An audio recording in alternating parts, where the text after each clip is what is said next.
Masalahnya insentif itu kemana sekarang kan gitu ya, nggak usah aku jawab lah ya. Tapi poinnya ya masih dalam mendorong energi-energi yang belum menuju bersih tadi. Dengan kondisi seperti ini dan dengan proyeksi ke depan, sebenarnya gimana sih masa depan untuk transisi energi bersih di Indonesia? Waduh, ini berat pertanyaannya. Kalau dia nggak ada perencanaan yang clear, nggak ada instrumen lingkungan yang kuat dalam perencanaan energi, ya akhirnya memang ya energi jalan sendiri, lingkungannya rusak sendiri. Kira-kira gitu.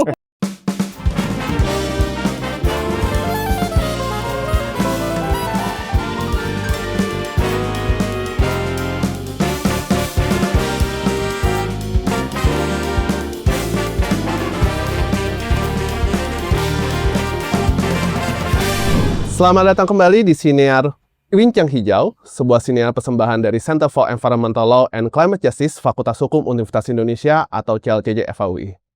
Perkenalkan, saya Gerhard Manggara, peneliti di CLCJ FHUI yang akan memandu jalannya diskusi pada hari ini. Diskusi hari ini sangat menarik karena memiliki topik yang berjudul Bumi versus Energi, dipaksa kalah oleh mereka yang serakah. Ini cukup menarik topiknya karena ini membahas terkait hubungan antara pengelolaan energi, kebutuhan energi di Indonesia dan di dunia tentunya, dengan pelindungan lingkungan. Membahas bagaimana yang seharusnya atau secara idealnya dengan bagaimana kenyataan di lapangan dan bagaimana kita bisa menyambungkan kedua hal tersebut. Untuk membahas topik ini kita kedatangan tamu yang spesial, kebetulan. Beliau adalah Direktur Eksekutif Indonesia Center for Environmental Law atau ICEL periode 2026-2029, yaitu Mbak Lasma Natalia Panjaitan, SHMH. Selamat siang Mbak Lasma. Siang, Gerhard. Apa kabar Mbak? Baik. Gimana tadi ke Depoknya? Lancar? Aman. Oh, aman ya? Mungkin karena Jumat, puasa, lancar. Oh, lancar ya. Ya, alhamdulillah. Sebenarnya terima kasih banyak Mbak udah datang untuk siniar ini. Ini topik yang menarik sebenarnya jujur, dan mungkin Mbak juga sering dan sudah lama membahas topik ini ya. Mungkin kita langsung ke pertanyaan pertama terkait sesuai topik ini, yaitu pelindungan lingkungan dan pengelolaan energi. Kalau Mbak ngelihat sebenarnya apa sih hubungan di antara kedua ini, di antara si pengelolaan energi, bahwa kebutuhan energi kita yang begitu besar dengan pelindungan lingkungan. Apakah kemudian itu dia bisa berjalan beriringan atau emang opposite atau berlawanan atau bagaimana? Oke, nah jadi kalau kita lihat energi dan lingkungan pasti akan saling terkait ya. Pertama gini, ketika kita ngomong energi itu sendiri sumbernya dari mana sih? Ya kan? Pasti dari lingkungan, dari ekosistem yang ada. Kemudian itu digunakan oleh manusia untuk kebutuhannya tadi ya, kehidupan, aktivitas, industri mungkin, dan kemudian digunakan sedemikian rupa, tapi lagi-lagi aku bilang source-nya dari mana. Kalau kita ngomongin source, akhirnya kita akan bicara itu lingkungan itu sendiri.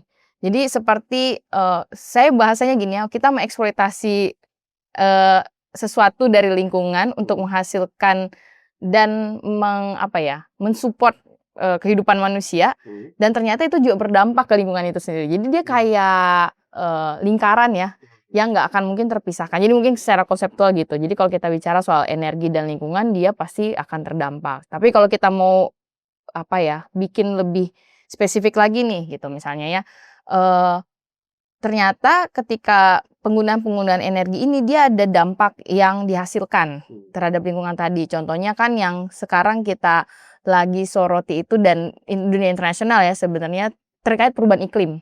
Nah, salah satu hal yang mempengaruhi terjadinya perubahan iklim itu apa sih? Sebenarnya kan penggunaan energi dan energi apa yang digunakan. Nah, makanya arahnya yang sekarang adalah kita menggunakan energi yang sebenarnya mengurangi ya kerusakan yang terjadi pada ekologi atau lingkungan itu sendiri sebenarnya begitu. Jadi ya kalau kita ngomongin energi sama lingkungan pasti akan kayak lingkaran gitu ya yang nggak akan terlepasin sih sebenarnya menurutku gitu. Jadi sesuatu yang berasal dari lingkungan yang akan berdampak juga lingkungan nih, kita kembali kepada lingkungan. Ini menarik karena gini Mbak, kan kalau misalnya kita bicara untuk pengelolaan energi dan lingkungan, ini seolah-olah adalah dua hal yang saling bertabrakan gitu, bahwa energi, kebutuhan energi yang besar, baik kita itu udah bahas sebutin untuk industri, untuk kebutuhan rumah tangga, maka mungkin lampu-lampu di studio ini juga kan pakai energi juga gitu. Nah, sementara dikaitkan dengan lingkungan yang bersih, hijau dan segala macam gitu. Nah, sebenarnya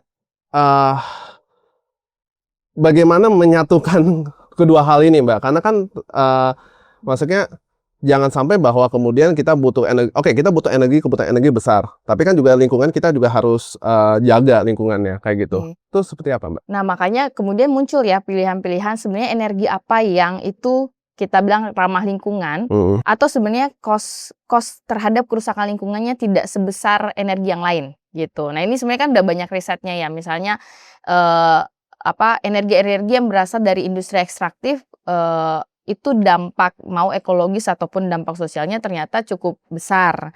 Jadi kita akan bilang ini wah cost-nya besar dong untuk kerusakan lingkungan gitu. Sedangkan sebenarnya kita masih punya pilihan-pilihan yang itu mungkin bisa lebih less. Saya nggak bilang nggak ada kerusakan atau mungkin nggak ada sama sekali bersih gitu ya. Tapi itu adalah pilihan yang lebih bersih dibandingkan ya tadi ya energi-energi yang mungkin sudah cukup lama kita gunakan gitu dan dianggap opsi yang murah mungkinnya atau opsi yang dianggap baik gitu ya atau secara ekonomi lebih menguntungkan, tapi ternyata si pilihan-pilihan itu dia ternyata dampaknya luar biasa kepada kerusakan lingkungan gitu sih, Gerhard. Ya menarik sih bahwa kemudian bagaimana kita bisa shifting ganti dari energi yang tadinya yang mungkin besar tapi kemudian itu cost terhadap lingkungannya menjadi besar terhadap kemudian kepada energi yang lebih sedikit ya efeknya atau dampak buruknya terhadap lingkungan. Nah, kalau berbicara itu kan pasti ya balik lagi butuh uang, butuh modal segala macam dan segala macam infrastruktur yang dibutuhkan karena yang pastinya kalau misalnya kita transisi energi kita kan pasti bukan hal yang mudah juga ya Mbak, apalagi yang tadi kita udah nyaman dengan satu sumber energi tertentu kayak gitu. Nah, sebenarnya ada nggak sih Mbak atau bagaimana sebenarnya peran negara atau ya peran negara lah dalam hal ini gitu? Maksudnya apakah ya sudah cuma bikin regulasi atau bisa lebih daripada itu sebenarnya? Oke, nah yang pertama selain satu regulasi itu kan konteksnya supaya apa sih aku suka bilang safeguard supaya kita bisa mengarah kepada penggunaan energi yang lebih bersih gitu. Instrumen-instrumen itu nanti kita bisa gali lebih dalam ya, misalnya bagaimana peran instrumen lingkungan contohnya seperti AMDAL, KLHS dalam menilai sebenarnya ketika ada satu proyek atau satu pilihan energi yang kita mau gunakan, udah ada nggak sih sebenarnya kita hitung benefit and cost kerugiannya gitu ya dari penggunaan itu, termasuk kerugian apabila itu digunakan terhadap tadi lagi ya lingkungan dan kehidupan manusianya itu sendiri gitu. Nah, itu yang pertama. Nah, tapi yang kedua gimana komitmen negara sebenarnya menunjukkan bahwa mereka kita punya keinginan dan kemauan untuk mendukung arah kebijakan dan arah ekonomi kita mau diarahkan kepada energi bersih. Nah, itu kan berbeda ya. Misalnya contohnya kita mau bilang sih, iya kita mau dorong energi bersih, tapi nggak ada tuh. Ini nih aku juga sering ngobrol sama teman-teman ekonomi, nggak ada di insentifnya. Gimana supaya misalnya para pengusaha melihat ini satu peluang yang bagus dan memang didukung oleh negara. Itu kan sisi keduanya ya. Dan yang ketiganya adalah benar-benar mengupayakan kondisi-kondisi pemungkinnya. Gitu dalam artian apakah lagi-lagi ya ini memang mungkin kelihatannya sosial politik ekonomi ya, tapi kayak untuk siapa sih energi itu digunakan kan ke sana ya. Yeah. Terus kalau memang bisa mendorong energi yang basicnya komunal dan mungkin dampaknya komunal juga ya bisa didorong kan. Jadi memang willingness dan kebijakan itu kan akhirnya akan menentukan ya sebenarnya ini arah pemerintah sama arah negara memang mau mendorong atau sebenarnya tidak. Dan itu bisa kita baca sebenarnya di kebijakan-kebijakan dan regulasi yang disediakan saat ini gitu. Oke, cukup menarik ya bahwa ternyata nggak hanya regulasi aja tapi bisa dengan tadi mungkin insentif atau disinsentif bagi korporasi yang merusak lingkungan, atau misalnya tadi ya dengan menciptakan kondisi di mana ini memungkinkan nih untuk energi yang terbarukan yang memberikan dampak yang lebih ya kurang lah maksudnya terhadap lingkungan segala macam. Nah, mungkin aku mau bahas pertama terkait regulasi dulu sih Mbak. Kalau kita lihat regulasi, kalau Mbak lihat nih untuk regulasi Indonesia, instrumen hukum kita kayak AMDA segala macam, itu apakah memang sudah cukup untuk membantu dalam pelindungan lingkungan, terutama dalam proyek-proyek tadi energi transisi energi, atau masih bisa ditingkatkan lagi sebenarnya? Nah, itu problemnya ya. Sebenarnya kan kita tuh dulu punya AMDAL untuk menghitung resiko suatu proyek misalnya, atau KLHS yang lingkupnya lebih luas ya dibanding AMDAL gitu. Nah, ternyata instrumen-instrumen lingkungan yang kita sudah punya ini menurutku tidak digunakan dengan maksimal dan tidak dioptimalisasi. Yang pertama, semenjak Undang-Undang CK itu kan berubah ya alurnya. Dulu kita lihat kalau ada satu proyek, ada AMDAL dulu, supaya izinnya baru bisa keluar, ya kan. Ini kita nggak ngomong ya AMDAL-nya bener atau enggak ya, tapi minimal urutannya atau prosesnya dipastikan harus ada ukurannya dulu kan. Apakah memang daya dukung lingkungannya masih mencukupi gitu, apakah ada dihitung dampaknya setelah proyek itu ada atau tidak. Nah, setelah Undang-Undang Cipta Kerja diterbitkan gitu, itu kan berubah, ya kan. Kalau sekarang mungkin namanya perizinan berusaha berbasis resiko gitu ya. Nah, itu diterbitkan tanpa menghitung dulu dengan adanya instrumen-instrumen lingkungan yang sudah ada. Nah, jadi memang harusnya ini kita kembalikan menurutku. Jadi bukan cuma dioptimalisasi, dikembalikan dulu fungsinya si instrumen-instrumen hukum lingkungan tadi, dan kemudian baru diperkuat gitu, bahwa betul yang namanya instrumen lingkungan ini bukan setelah ya, tapi before-nya harusnya preventif kan dia, dan mencegah dan menghitung sebenarnya berapa resiko kerugian atau kerusakan lingkungan, dan apakah memang bukan wajar ya, bisa atau enggak nih dilanjutin proyek. Kalau enggak, ya harusnya berani dong tegas pemerintah bilang enggak sebenarnya. Nah, itu kan sebenarnya juga mendorong kebijakan-kebijakan yang berbasiskan ilmiah ya, saintifik gitu, bahwa ada hitungannya, kita bisa ngukur kerugiannya ya, minimal gitu ya, pencemaran lingkungannya seperti apa, kerugian terhadap masyarakat seperti apa.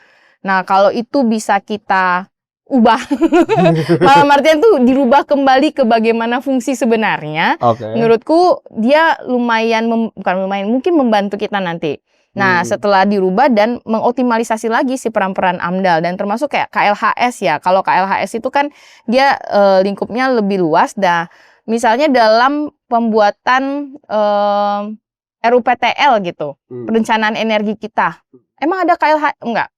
Bahasaku, sudah dipakai nggak KLHS-nya? Atau ada nggak KLHS-nya? Jangan-jangan belum dioptimalisasi nih si instrumen lingkungan yang namanya KLHS ini untuk menghitung sebenarnya ketika mau membuat perencanaan energi, nggak ada gitu sih. Jangan-jangan kalau ada, dia lebih terarah, terukur, dan bisa mengurangi ya kerusakan lingkungan gitu sebenarnya. I see. Jadi memang instrumen-instrumen hukum setelah Undang-Undang Cipta Kerja ini bukannya malah memperkuat, malah memperlemah, dan ada baiknya kita kembalikan dulu seperti sebelumnya dan kemudian ini ya.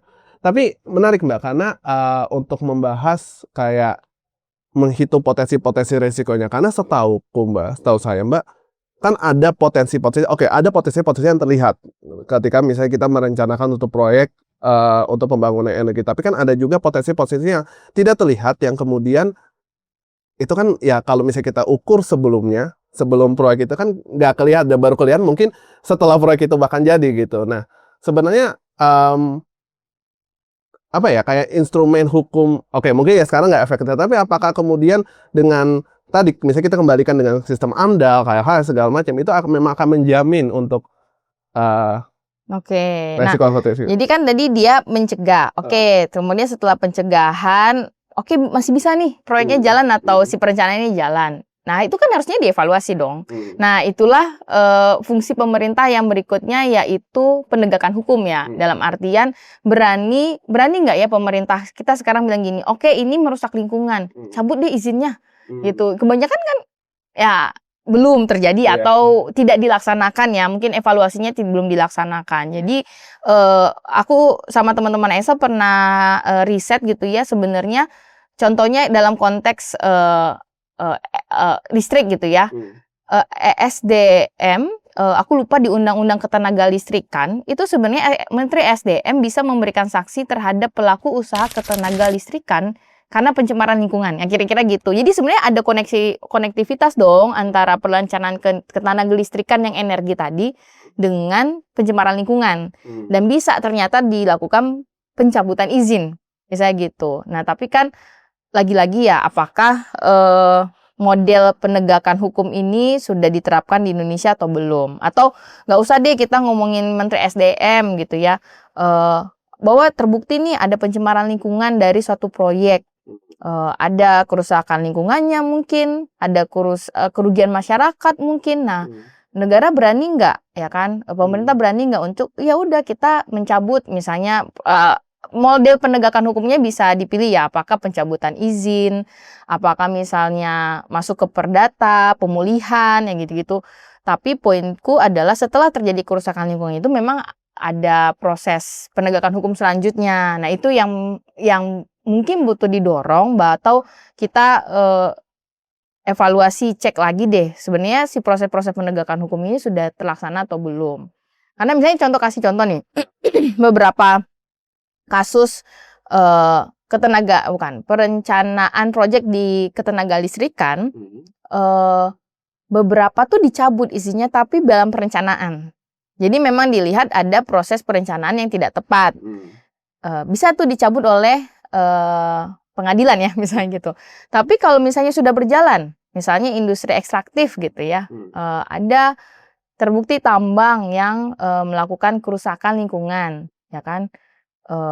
Apakah sudah dilakukan evaluasi berkala terhadap tambang ini, atau misalnya anggaplah yang bermasalah, yang dianggap bermasalah kan bukan bermasalah, yang dianggap kotor tuh kan sekarang misalnya batu bara gitu ya. Terbukti nih pembangkit listriknya memberikan pencemaran. Udah ada nggak evaluasi negara gitu ya terhadap pembangkit listrik yang dianggap energi tidak bersih ini gitu ya. Terus ada pencemarannya, izinnya dicabut, ya menurutku belum jalan gitu ya. Jadi memang proses penegakan hukum setelahnya juga penting didorong supaya posisi keberpihakan terhadap lingkungannya lebih muncul. Ya berarti nggak hanya pas sebelum perencanaan AMDAL segala macam, tapi bagaimana setelahnya dilihat nih, oh ini dampaknya buruk ya buat masyarakat. Ternyata kalau misalnya itu merugikan, ya udah berarti harus ada penegakan hukum ya, Mbak. Jatuhnya. Menarik sih. Nah,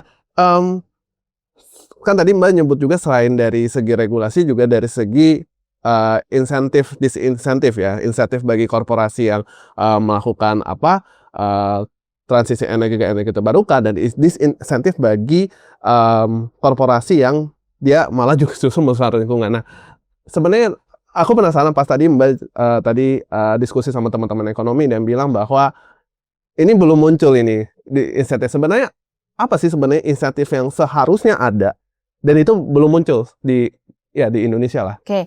Nah, jadi kalau praktek yang sekarang ada, insentif itu banyak terjadi atau diberikan ya umumnya kepada energi-energi yang sumbernya adalah ekstraktif gitu. Misalnya batu bara. Jadi kan itu contohnya ya. Tapi kalau kita mau beralih, misalnya kita mau mengembangkan tenaga surya gitu misalnya, atau angin atau apalah ya, kan sebenarnya kalau aku ngobrol juga dengan teman-teman yang saintifik kan sebenarnya tiap daerah tuh dia bisa punya keunggulan masing-masing. Jadi nggak harus disamaratakan dari barat sampai timur semua energinya sama gitu. Jadi dicari lagi source yang mereka punya apa. Nah, tapi ada nggak dukungan insentif pemerintah untuk itu? Aku nggak bilang, ini ada satu contoh praktek. Misalnya waktu pemerintah mau mendorong berubah, kita pakai mobil listrik. Ya kan, tiba-tiba dibikin tuh insentifnya adalah pajaknya nggak ada ya, atau ya nilai pajaknya kurang lah, atau dikurangi atau gimana. Ketika ada regulasi dan kebijakan seperti itu, tiba-tiba semua orang berpindah kan gitu dengan cepat menurutku, dan memang belum semua daerah, tapi orang lihat ini suatu peluang, ada dukungan pemerintah, terus masyarakat, ya itu kan insentif ya sebenarnya, dan masyarakat pun secara pelan-pelan tuh berpindah gitu, Gerhard. Jadi kayak, oh berarti kan menunjukkan ya ketika ada insentif ini, oh itu jadi satu pilihan yang bisa diambil masyarakat. Nah, kalau memang ada kebijakan-kebijakan yang seperti itu untuk mendorong energi-energi yang lebih bersih, menurutku masyarakat akan mau ya. Dan mungkin pelaku usaha melihat ini menjadi peluang usaha yang memang didukung oleh kebijakan pemerintah. Gitu. Nah masalahnya insentif itu kemana sekarang kan gitu ya, nggak usah aku jawab lah ya. Tapi poinnya ya masih dalam mendorong energi-energi yang belum menuju bersih tadi gitu sih. Ya, jadi masih banyak energi insentif justru untuk mendukung energi-energi yang nggak terbarukan ya Mbak. Jadi kayak batu bara segala macam. Iya sih, emang jadi satu dilema ya. Nah, tadi kan kita bahas terkait bagaimana peran negara, lalu kemudian insentif. Nah, tapi kan sebenarnya balik lagi, yang menjalankan kan sebenarnya nggak hanya negara doang untuk transisi, ada juga ya korporasi lah sebagai yang untuk bikin pembangkit listriknya. Nah, apakah ini posisi dan peran si korporasi ini dalam transisi energi, dalam pelindungan lingkungan terhadap ini posisinya di mana? Apakah bersifat pasif aja, ya udahlah nunggu aja lah negara bilang apa A, gue bilang A gitu, atau sebenarnya dia bisa aktif juga untuk melindungi lingkungan? Menurutku sebenarnya bisa aktif ya, tapi aku lupa case-nya di mana gitu ya, ketika misalnya lagi-lagi ya karena tidak ada kebijakan yang melindungi, pelaku usahanya mencoba gitu ya, malah kena sanksi gitu, ya kan? Atau secara persaingan dia tidak didukung. Ya jadi akhirnya ya bukan opsi yang aman buat saya untuk mengambil ini menjadi peluang usaha ya, energi bersih gitu. Jadi lagi-lagi menurutku pelaku usaha itu kan misalnya bagian dari masyarakat. Memang dia bukan bagian besar ya. Dia kadarnya 1% sebenarnya atau 3% dari 100% masyarakat itu sendiri ya. Tapi lagi-lagi ketika kebijakannya memang memberikan perlindungan dan arah ke sana, ya pelaku-pelaku usaha ini menurutku akan mencoba ya, dan melihat ini jadi peluang yang bagus secara ekonomi, tapi juga didukung dan dilindungi oleh negara. Jadi memang balik lagi kemampuan negara untuk mengelola dan memastikan bahwa ada kebijakan yang mengatur dan melindungi si proses ini supaya bisa berjalan gitu sih. Jadi bahwa korporasi ini bisa aktif, tapi balik lagi tergantung negara bagaimana menciptakan kondisi di mana itu bisa membuat korporasi mau beralih gitu ya. Atau aku jadi keingat misalnya nih kalau nggak ada nih yang tadi ya, nggak ada dukungan untuk pelaku-pelaku usaha di energi bersih. Nah tapi nggak ada juga sanksi ke pelaku-pelaku usaha yang mungkin ketika memilih beberapa sektor usaha tadi dan ternyata dia energi kotor yang berdampak terhadap lingkungan dan masyarakat, tapi kemudian nggak ada sanksi, mereka kan merasa baik-baik saja, nggak apa-apa dong dilanjut, kan kira-kira gitu ya logika berpikir ekonomi ya. Jadi kayak akhirnya ya ketegasan dan bagaimana pemerintah mengatur itu tuh penting sih menurutku. Gitu. Berarti balik lagi ya ke negara bagaimana ini mengatur untuk memastikan agar ekosistem untuk ke energi besarnya itu bisa terbentuk ya. Nah, tapi sebenarnya menarik lagi Mbak, kalau misalnya kita bicara again terkait peran negara lagi ya untuk menciptakan tadi salah satunya baik itu regulasi gitu. Nah, kan salah satu halangan kalau misalnya kita untuk transisi energi ke energi baru selain ya balik lagi soal biaya itu adalah penolakan dari masyarakat setempat. Nah, jadi kayak misalnya kita mau bangun nih, misalnya pembangkit listrik, let's say tenaga surya atau misalnya tenaga dari energi besi.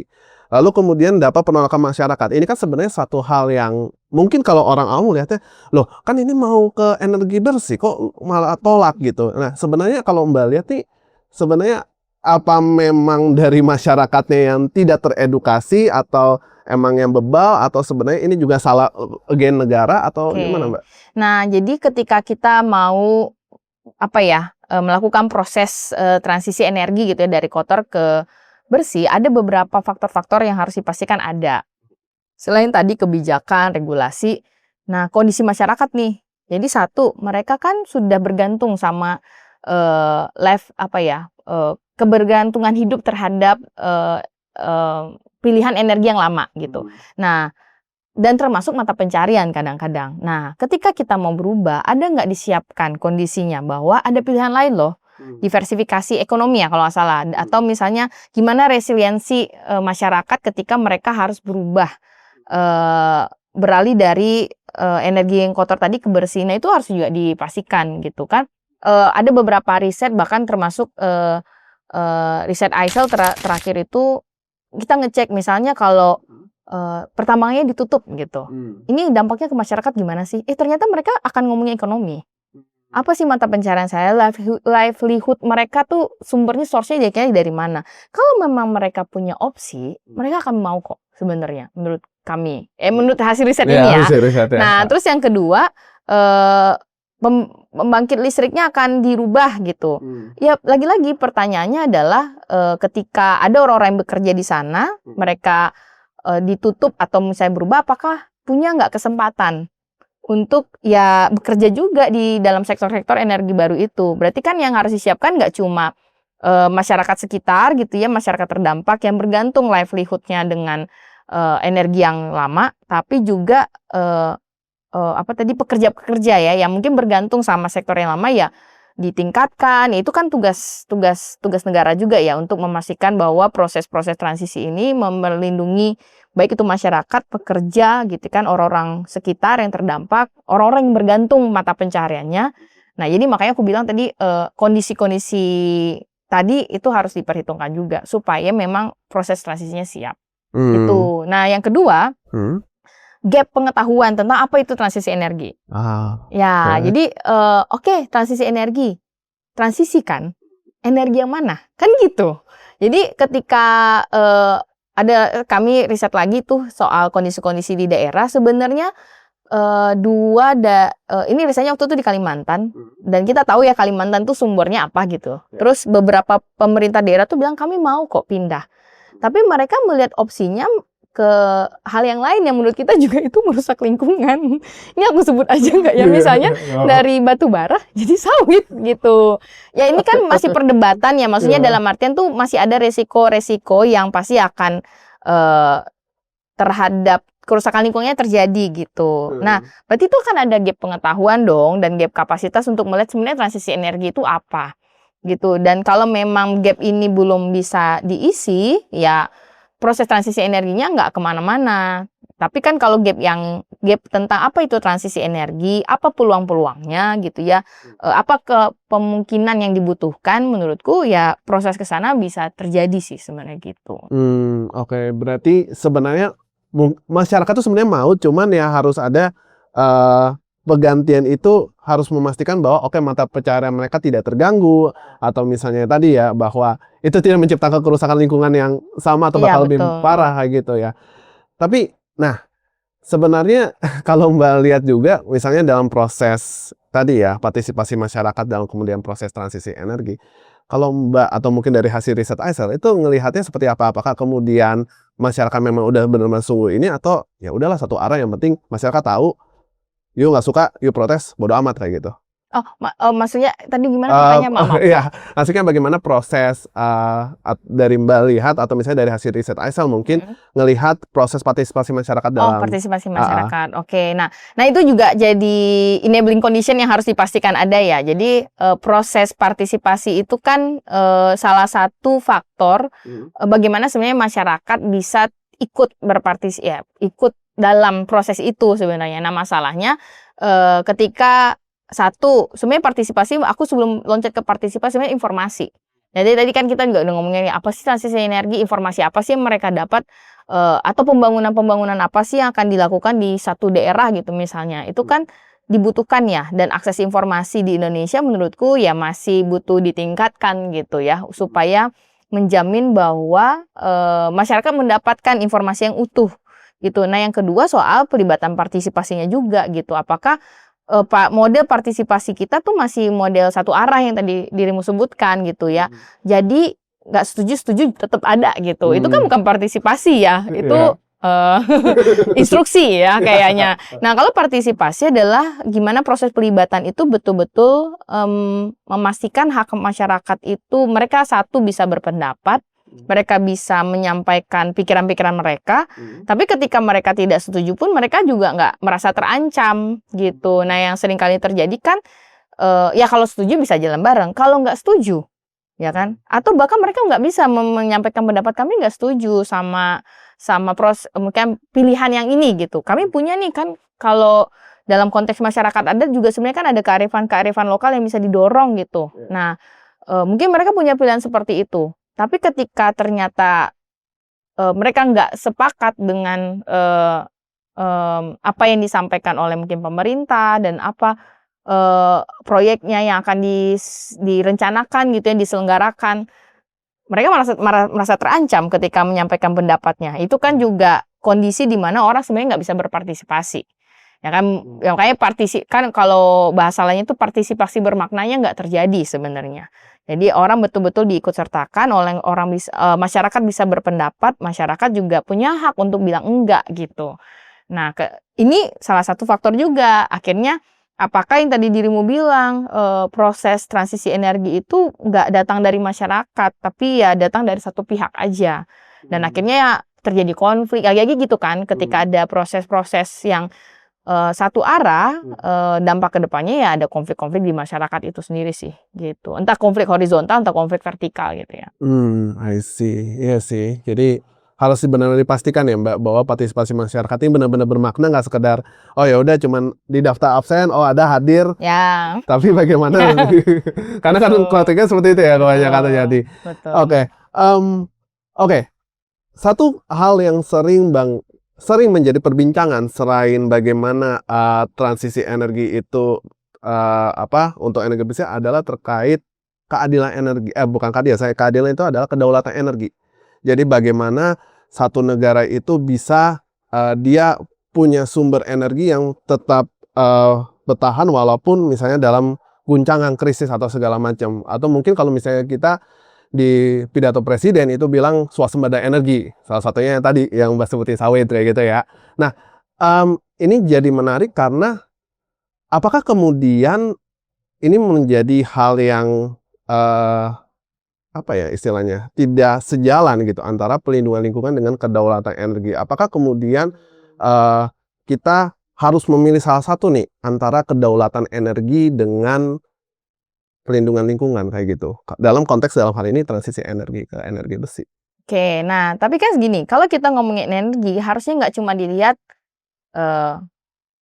dia tuh harus dilihat bahasa aku tuh ya, apakah dalam perencanaan itu nggak cuma lihat satu sektor gitu, oh ini sektor energi aja, tapi dia dilihat juga antar sektor yang lainnya. Misalnya tadi bagus ya contohnya terkait, oke, pilihan kita adalah energi apa, aku nggak sebut ya, tapi ternyata akan terjadi pembukaan lahan. Nah itu kan sebenarnya berdampak juga ya terhadap emisi GRK gitu-gitu ya, gas rumah kaca, terus dampaknya terhadap kerusakan mungkin tanah, air, dan ekosistem yang lainnya gitu. Jadi nggak cuma menghitung energi apa yang kita punya source-nya banyak lalu diberdaya gunakan, tapi dia juga harus dilihat dalam, misalnya contohnya teringat aku aku sambil buka bahan, kalau nggak salah tuh di NDC kita gitu, itu minim pembahasan tentang dampak dari mitigasi lintas sektor. Yang tadi aku bilang tadi gitu ya. Jadi ternyata nggak cuma ngomongin energi apa nih yang bersih atau kotor gitu, nggak cuma sekedar itu, tapi pelepasan emisi GRK-nya ketika ada di sektor volume, ada pembukaan lahan. Nah kalau sektor lain lagi ya tadi ya ketenaga kerjaan. Jadi memang melihatnya nggak bisa cuma satu energi apa yang kita punya gitu. Tapi ketika kita mau merencanakan energi ini, dampak-dampak apa sih yang akan terjadi? Nah, itu harus dimitigasi kan dari awal. Nah, ya itu contohnya sih sebenarnya. Iya. Sebenarnya kenapa aku nanya ini karena aku sendiri kan juga lihat pengalaman dari negara-negara lain ya dalam transisi energi bersih, dan ya banyak ya kisah sukses, kisah gagal. Yang salah satu yang aku sempat pelajari risetnya adalah terkait pengalaman di negara Jerman sama negara Prancis. Karena ini kan cukup menarik ya, karena dua negara dengan pendekatan yang berbeda. Jerman dengan yang sangat transisi energi bersih sekali, sampai PLTN mereka banyak di shutdown segala macam, udah benar-benar hari. Sementara Prancis ya mereka percaya diri dengan PLTN yang bahkan sekitar 40% atau 60% itu dari PLTN kayak gitu. Dan ketika terjadi pecah perang Rusia-Ukraina, gas dari Rusia dipotong, akhirnya Jerman kekurangan energi dan malah akhirnya berbalik ke batu bara yang sebenarnya mereka udah shutdown dari lama banget. Nah, ini kan jadi kayak suatu apa ya, kayak oke, memang ya harus transisi ke energi bersih, tapi kemudian ketika terjadi kayak krisis segala macam, ini kan malah akhirnya balik lagi ke energi kotor gitu, untuk ya udahlah daripada rakyatku mati kelaparan nanti ini.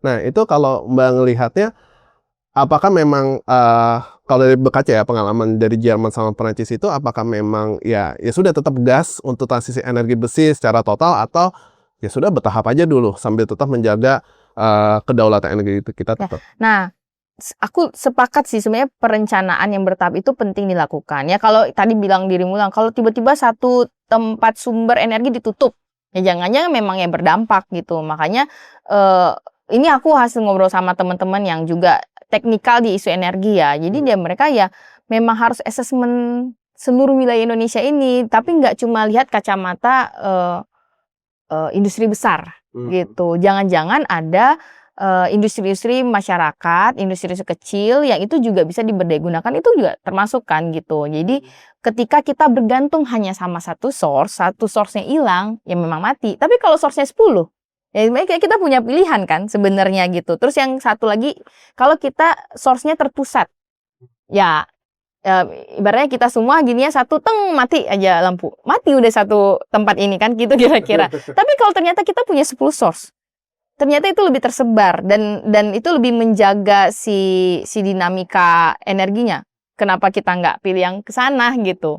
Jadi nggak selalu pilihan yang baik itu adalah satu dan besar. Menurutku ya, gitu ya. Atau satu utama gitu. Tapi sebenarnya ada pilihan-pilihan yang bisa dibikin. Nah, makanya tadi waktu aku ngobrol sama beberapa teman-teman, iya kita assess dulu wilayah Sumatera tuh apa sih kuatnya, pilihannya apa aja gitu. Jangan-jangan nggak cuma Sumatera, datang lagi ke kabupaten-kabupatennya punya source energi yang itu lingkupnya adalah aku lupa ya, daerah yang mungkin capainya nggak satu negara, tapi dia cukup untuk misalnya satu kabupaten, ya kan nggak apa-apa sebenarnya. Jadi kenapa kita harus memilih source itu selalu harus satu bersama-sama, ya satu mati ya semua mati gitu. Tapi kalau source-nya banyak, lagi-lagi itu ya, dan mengoptimalkan apa yang ada di daerah-daerah, menurutku itu jadi pilihan yang menarik kan sebenarnya gitu. Aku pernah ketemu satu daerah, mereka mengupayakan, aku lupa nama daerahnya, tapi ini contoh bagus ya. Dia bisa menghidupi wilayah itu, memang cakupannya desa. Mereka mereka tidak bergantung sama source yang utama. Jadi mereka mengupayakan sumber energi air untuk menjadi sumber daya energinya gitu kira-kira ya, listriknya lah gitu.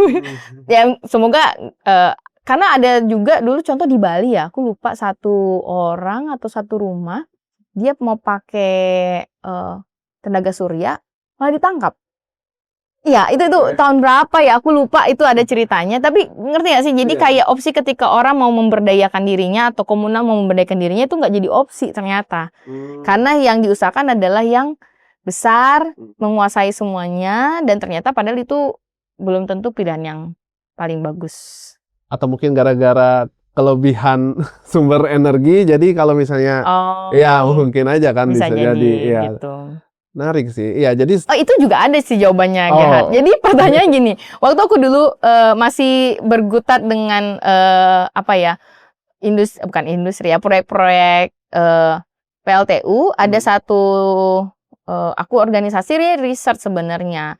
Ini jumlah energi yang dihasilkan itu akan dipakai siapa?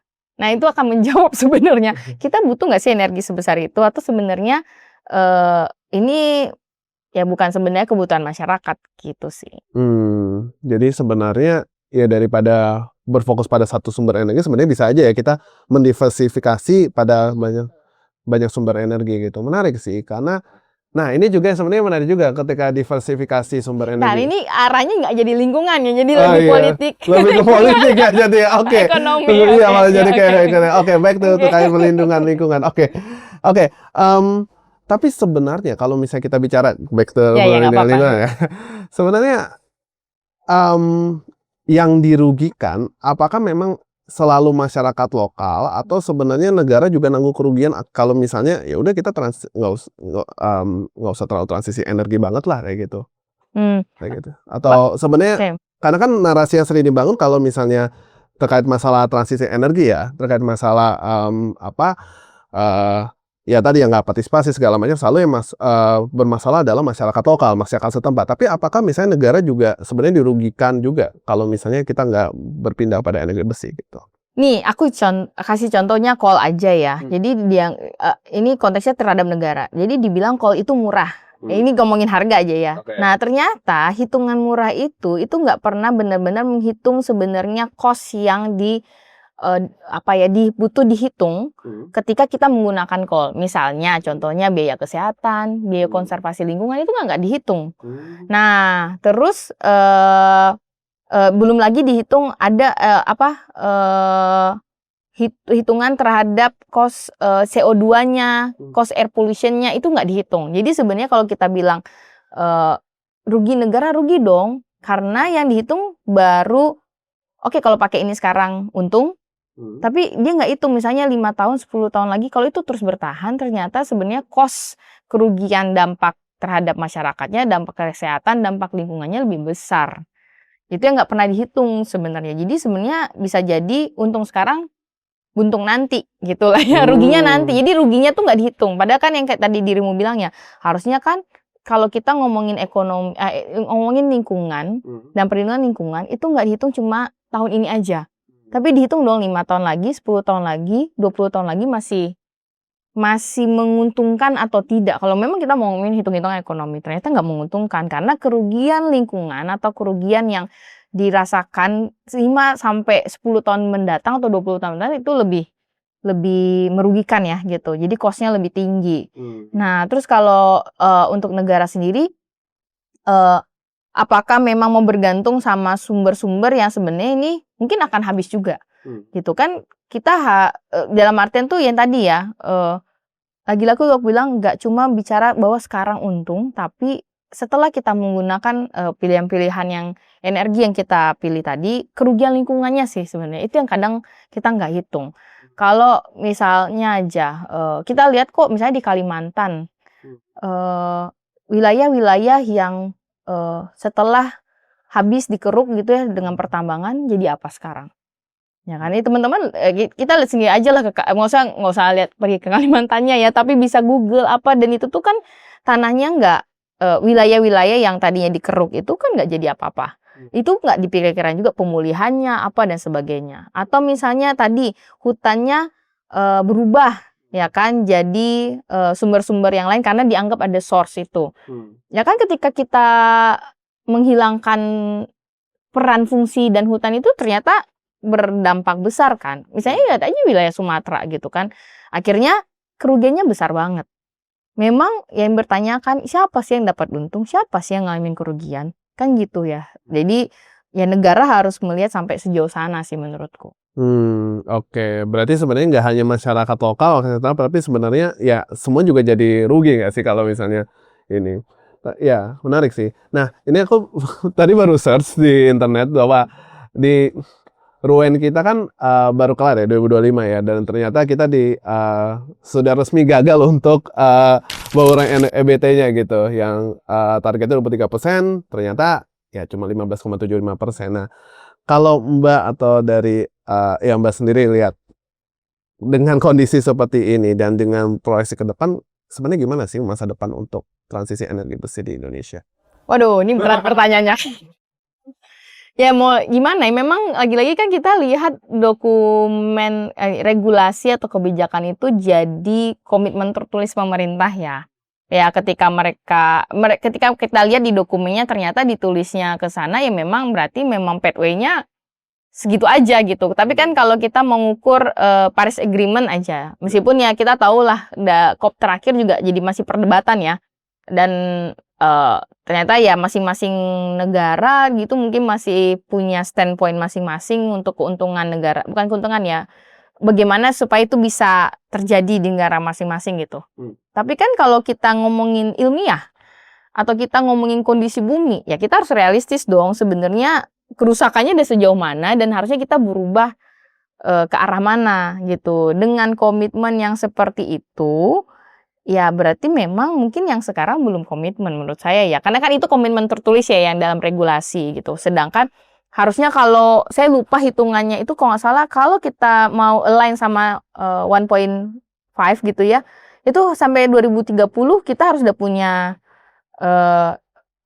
pathway energi yang jelas sehingga mulai terus ngurangin penggunaan energi kotor gitu. Kalau nggak salah ya 2030 tengahnya. Tapi kan kalau kamu cek RUN, aku RUKN. RUKN tuh kalau nggak salah 2045. Dan sampai 2045 kita masih pakai si batu bara misalnya contohnya gitu tuh. Dan transisinya belum benar-benar menunjukkan pindah gitu. Kalau langsung misalnya tahun ini ya memang nggak mungkin. Tapi kan harus dibikin pathway-nya 5 tahun, 10 tahun, 20 tahun. Nah tapi ya gitu ya memang butuh di-push sih. Dan mungkin kita terbuka dengan opsi-opsi sains yang terbaru gitu. Ya mungkin itu belum menyentuh. Belum terpapar gitu mungkin ya. Mungkin ya. Mungkin harus dipaksa dulu, di-push dulu dari luar negeri baru sadar gitu kali ya mau ini. Menarik sih. Oke, mungkin tanya terakhir Mbak, karena ini juga udah ini kan sebenarnya banyak banget ya sebenarnya kalau kita bilang rekomendasi untuk pengambil kebijakan ada negara atau korporasi terkait perbaikan tata kelola energi, terutama dalam konteks ini adalah perlindungan lingkungan. Tapi kalau menurut Mbak, kira-kira apa hal yang paling urgent banget yang perlu diperbaiki dari sistem tata kelola kita gitu? Tapi gini, kalau kita ngomongin energi sebenarnya ya, coba cek deh, ada nggak regulasi yang benar-benar ngomongin tata kelola energi? Nggak ada. Itu yang pertama. Dia tersebar. Kamu RUN, aku RUKN, ada RUPTL lagi. Dokumennya tersebar. Terus kalau kita ngomongin mana yang lebih tinggi, mana yang lebih rendah juga itu perdebatan yang lain nanti ya, karena dia cukup tersebar gitu dan nggak clear menurutku. Nah, sehingga kalau mau kita balik ke lingkungan, aku lebih dorong optimalisasi instrumen lingkungan lagi. Nah, jadi balik lagi ke perencanaan energi itu harusnya punya KLHS. Nah, KLHS ini nih yang harusnya dioptimalisasi supaya supaya perencanaan dan perlindungannya preventifnya berjalan dalam proses-proses perencanaan energi dan gimana supaya dengan adanya KLHS harapannya ada partisipasi masyarakat kan di situ gitu, ada pelibatan kelompok-kelompok yang terdampak, kelompok rentan, lalu ada akses informasi yang lebih memadai gitu-gitu. Jadi tadi ya semoga terjawab gitu ketika ada instrumen lingkungan yang kuat dalam perencanaan energi, dia membuka juga akses enabling condition yang tadi ya kayak akses informasi, partisipasi supaya minimal dia lebih yang tadi ya tidak jauh dari masyarakat, tidak jauh dari lingkungan ya kan gitu ya. Kalau dia nggak ada perencanaan yang clear, nggak ada instrumen lingkungan yang kuat dalam perencanaan energi ya akhirnya memang ya energi jalan sendiri, lingkungannya rusak sendiri. Kira-kira gitu. Jadi balik lagi ke penguatan instrumen ininya ya, hukum lingkungannya ya, bagaimana untuk ini. Menarik. Dan pertanyaan ini sebagai penutup juga dari diskusi kita pada ini cukup intens memang membahas hubungan ruwet nih antara pengelola energi dan juga terhadap perlindungan lingkungan. Jadi tadi kita bisa lihat ya bahwa ternyata sebenarnya saling berkaitan kok antara pengelola energi dan juga perlindungan lingkungan, dan bagaimana peran negara itu ternyata ya tidak cukup pada hal regulasi, tapi bagaimana menegakkan instrumen hukum lingkungannya, bagaimana menciptakan insentif, menciptakan lingkungan yang bisa membantu dan untuk transisi energi ke energi besi, dan bagaimana sebenarnya korporasi juga bisa aktif sebenarnya dalam menciptakan transisi energi besi seperti itu. Sekali lagi terima kasih banyak Mbak Lasma sudah mau diskusi untuk di podcast Bincang Hijau ini. Terima kasih banyak. Kita kembali pada episode berikutnya. Bye bye, sampai jumpa.